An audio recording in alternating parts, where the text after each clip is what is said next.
Good evening, Nigeria. Welcome to Politics on Sunday, TVC News flagship political program. We're live from our studio in Abuja, the federal capital. I am Femi Akonde. The debate, or is it controversy generated by the proposed tax reform bills, has reached a fever pitch in the country. It also appears to show a dichotomy among geopolitical zones in support of President Bola Tinubu's policies and programs. The strongest opposition against the bill is coming from the north. Just a mention of the tax reform bills on the floor of the House of Representatives caused outrage, and it took the intervention of the Speaker to bring the near chaos under control. In the Senate, it is clear that a few senators from the north are strongly against these reforms. A few governors have also openly come out to criticize this bill, while several others are sitting on the fence, unable to muster the courage to speak truthfully about a bill the president says is in the overall interest of the country. Could this be politics above national interest? Or how do you explain why certain interest groups, mostly from a section of the country, are determined to shoot down a bill they allege will impoverish their region? Contrary to claims by Nigeria's tax administrators that it will reduce the number of taxes paid in the country and also stimulate economic growth and development. Now President Bola Tinubu's men are all out to talk about these bills.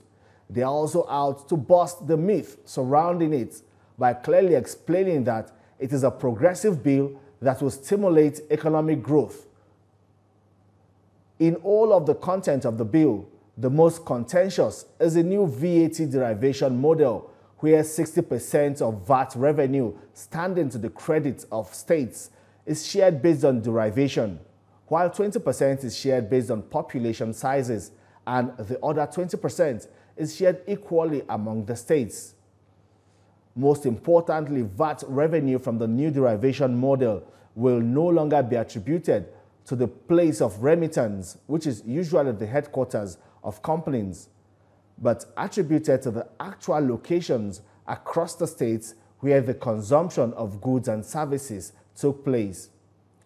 Well, some of the advocates of these bills say the current method of the VAT derivation favors states like Lagos, Rivers, and Oyo, which have a lot of company headquarters situated there. Well, let's bring you a feel of what transpired on the floor of the House of Representatives when these tax reform bills came up for deliberation. My colleague Joke Adisa reports. Since the transmission to the National Assembly, controversies have told the four proposed tax reform laws from the presidency. They are the Nigeria Tax Bill 2024, the Nigeria Tax Administration Bill, the Nigeria Revenue Service Establishment Bill, and the Joint Revenue Board Establishment Bill. Northern Governors Forum kicked against certain provisions of the bills, particularly the Nigeria Tax Bill, which will alter the sharing of the value-added tax among federal, states, and local governments. The National Economic Council, chaired by Vice President Kashim Shettima, also advised that the bills be withdrawn for wider consultations. To get clarification and enhance public understanding of the bills, the House of Representatives invites the tax team for more insights. The essence of all these bills is to enhance our revenue and, of course, to block leakages. There will be opportunities for Nigerians to air their views and actively participate in shaping the final outcome. Taxes should be fair, transparent, and justifiable, balancing the need for public revenue with the burdens they impose on individuals and businesses. The Presidential Committee on Fiscal Policy and Tax Reform says there is no plan to increase personal income tax. It also proposes tax exemption for minimum wage earners. That method of sharing VAT has problems. Number one problem is that derivation is based on head office location. Ours is to implement the law passed by National Assembly. But a professor of economics from the Ahmadu Bello University punctures the submissions of the government officials. He says the challenge is not in revenue or tax collection, but in efficient management. But in most cases in Nigeria, those towers don't give a correct directions of course.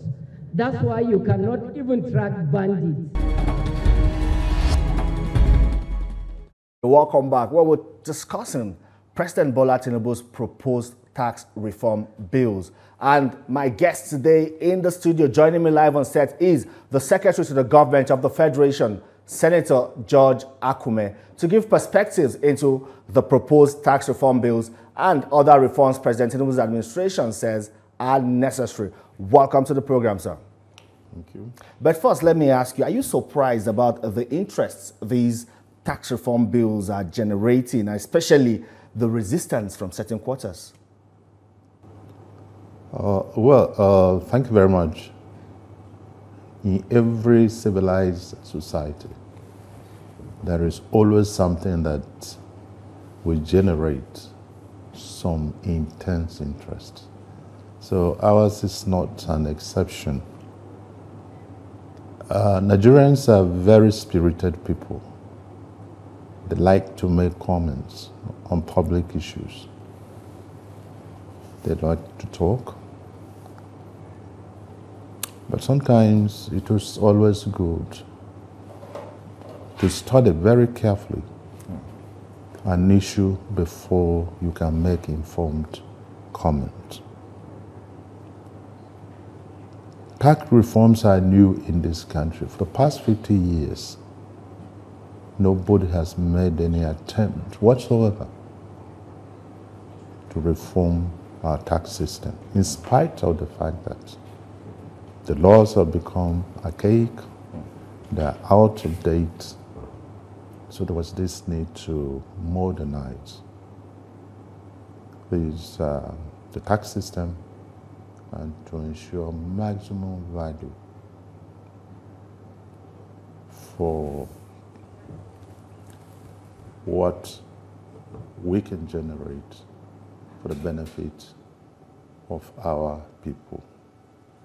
I believe that as lovers of democracy and as people who love our country, our comments on such issues should not be driven by sectional or primordial feelings.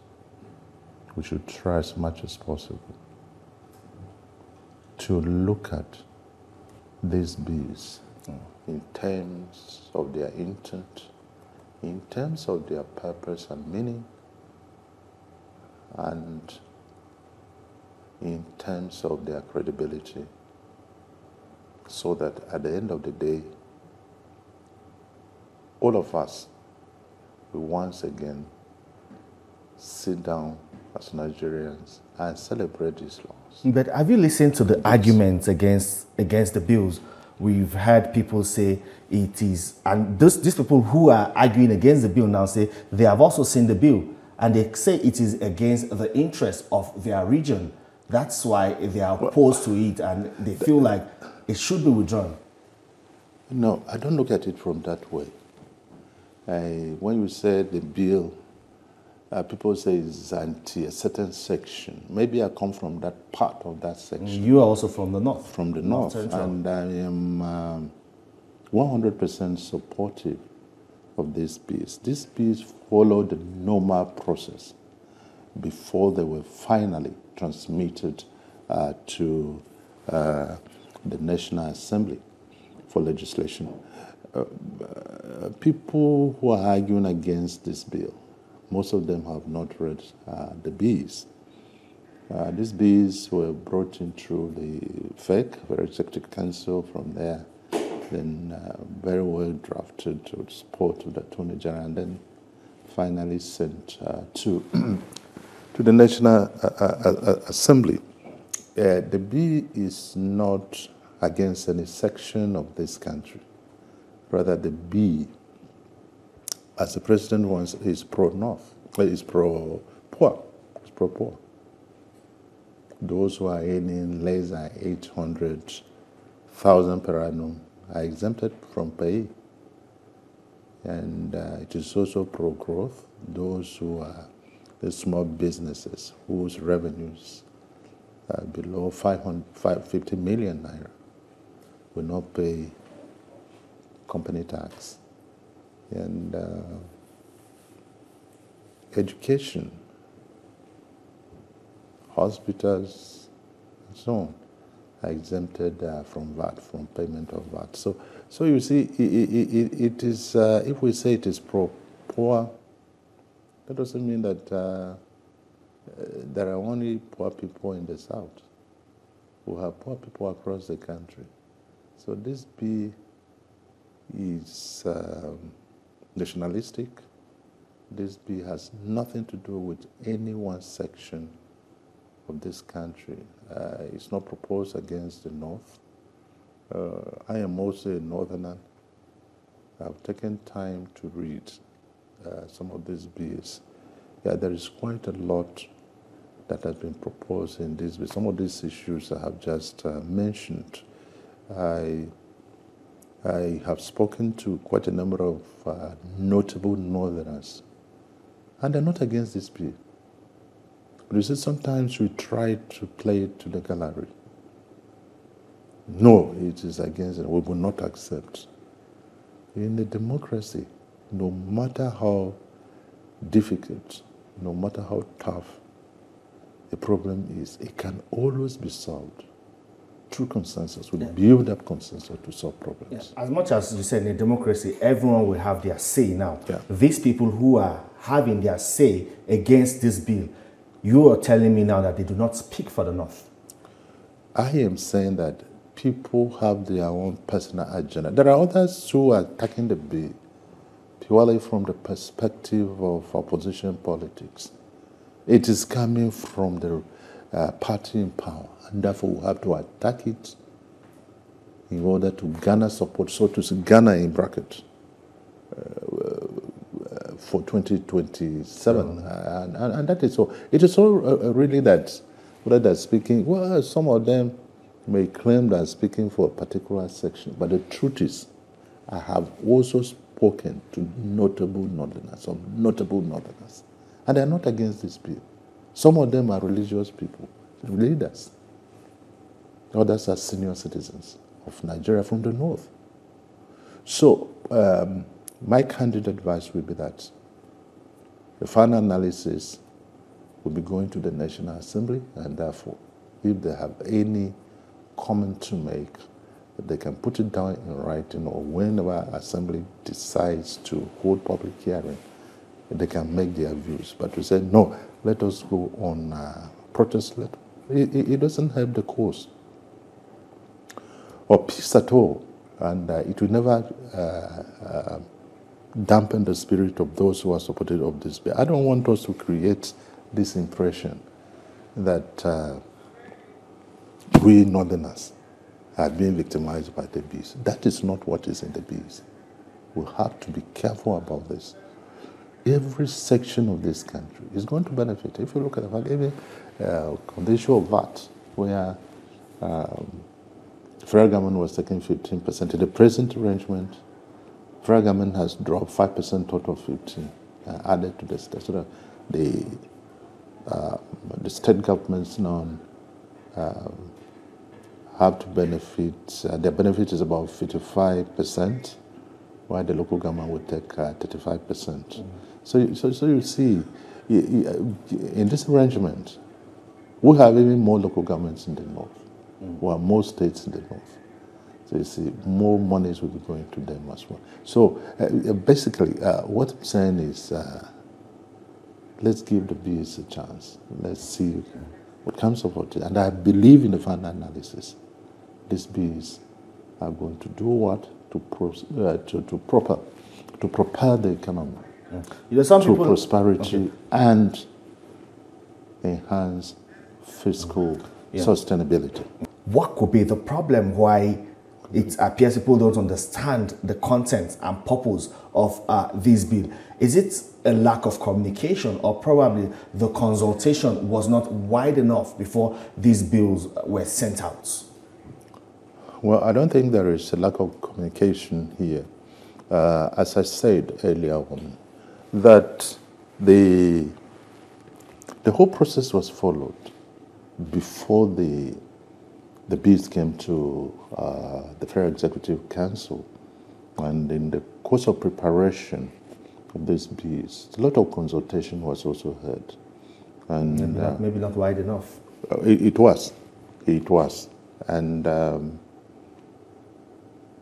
know, the president himself is also a senator, you know. And as you know, he's an intense believer. He's a great disciple of democracy. And he wouldn't want to do anything that subverts the system. Even if, as you are positing here, that there was, could it be that there was no sufficient consultation? Even if that were the case, we still have the National Assembly.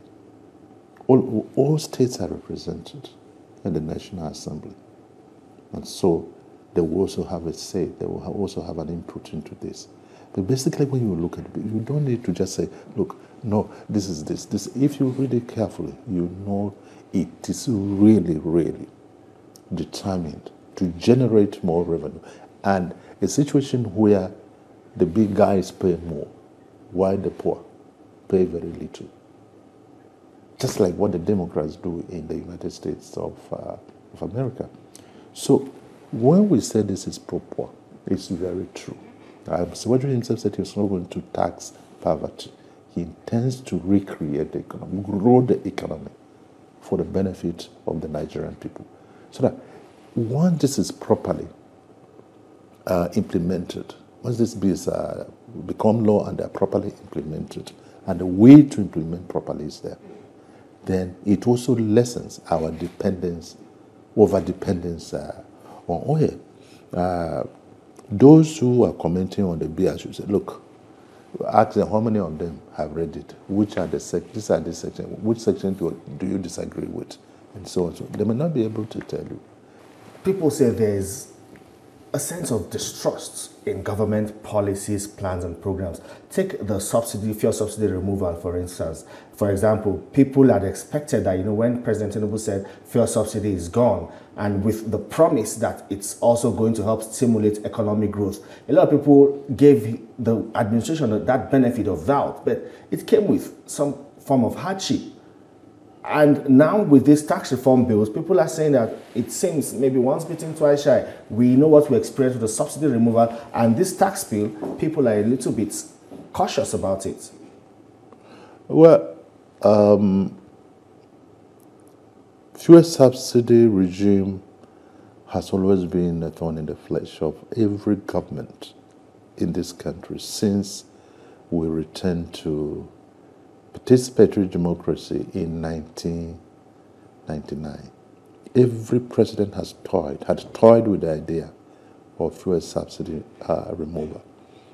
The problem again was that it grew exponentially over the years, with every president complaining, but lacking the determination, the courage to remove the subsidy. It became big and uncontrollable, like an Indian cow, nurse for their normal festivals.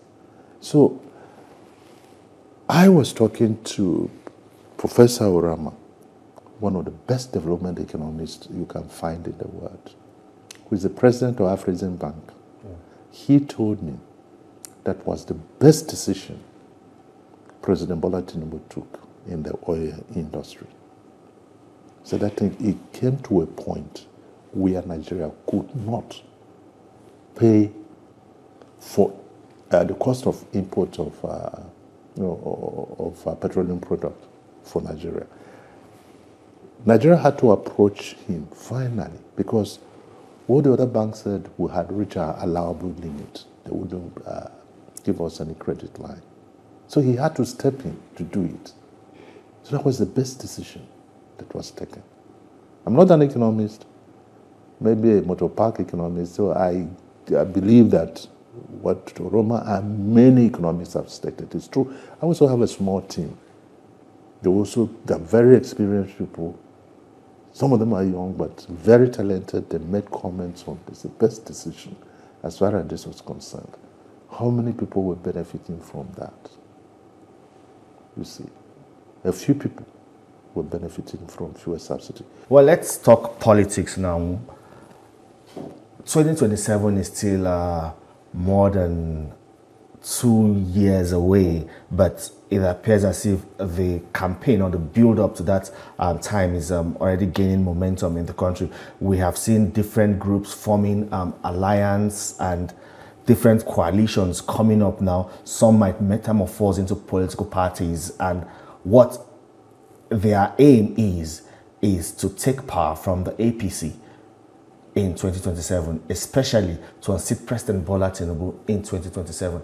As a politician now, not as a secretary to the government of the Federation, do you see anybody challenging President Bola Tinubu, giving him or giving the party, the APC, a run for its money in 2027?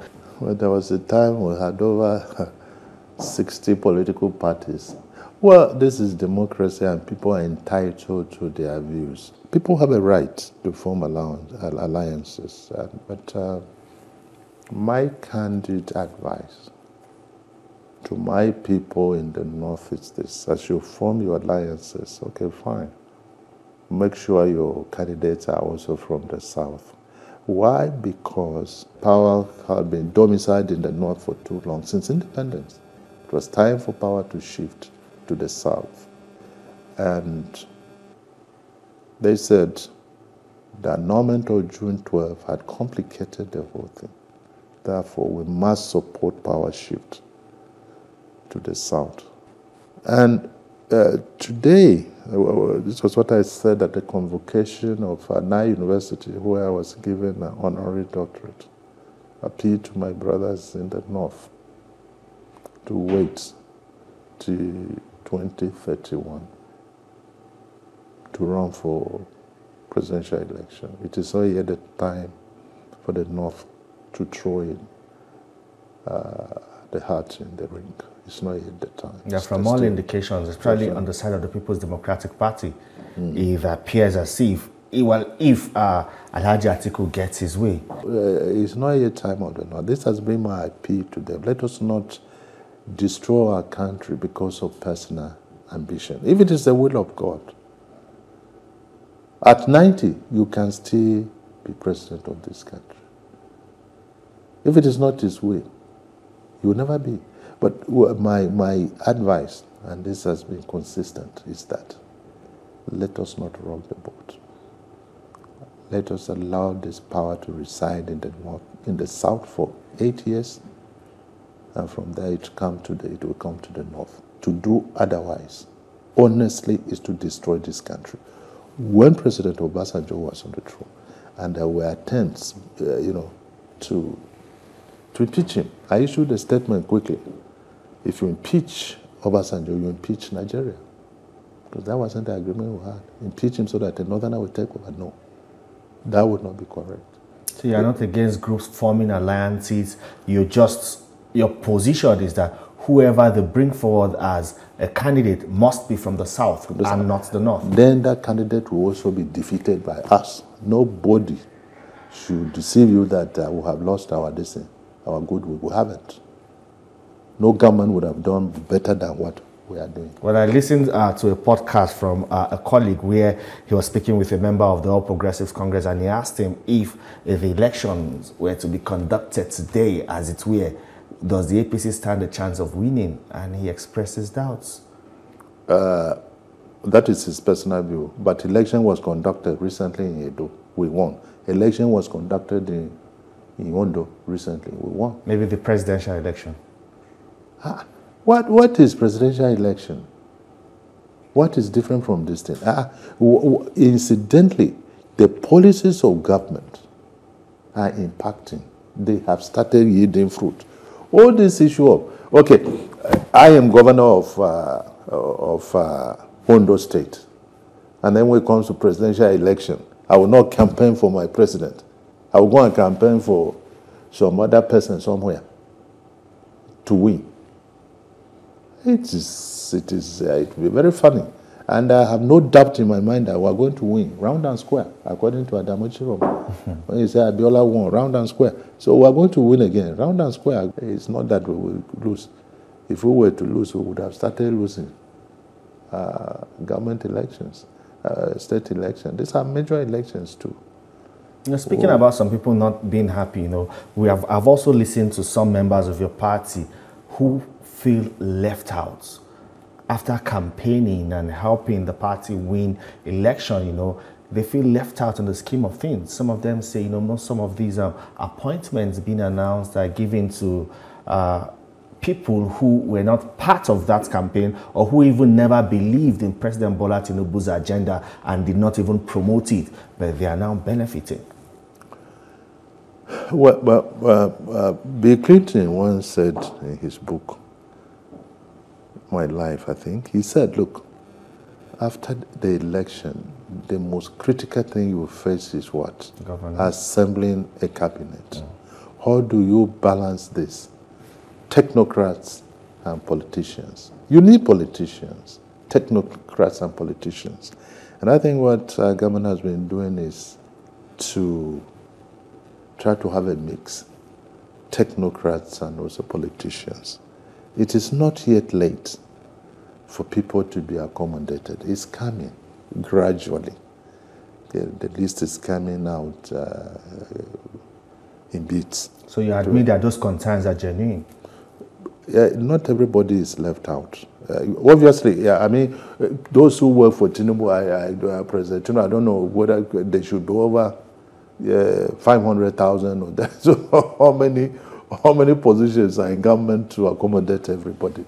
We wish everybody would be accommodated, but there are certain policies that also impact on the lives of everybody, whether you work for the President Bola Tinubu or not.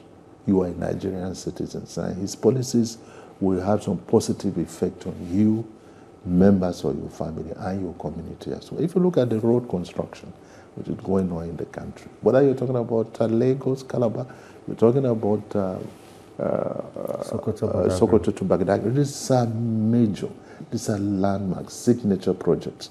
They are going to impact lots of people and communities.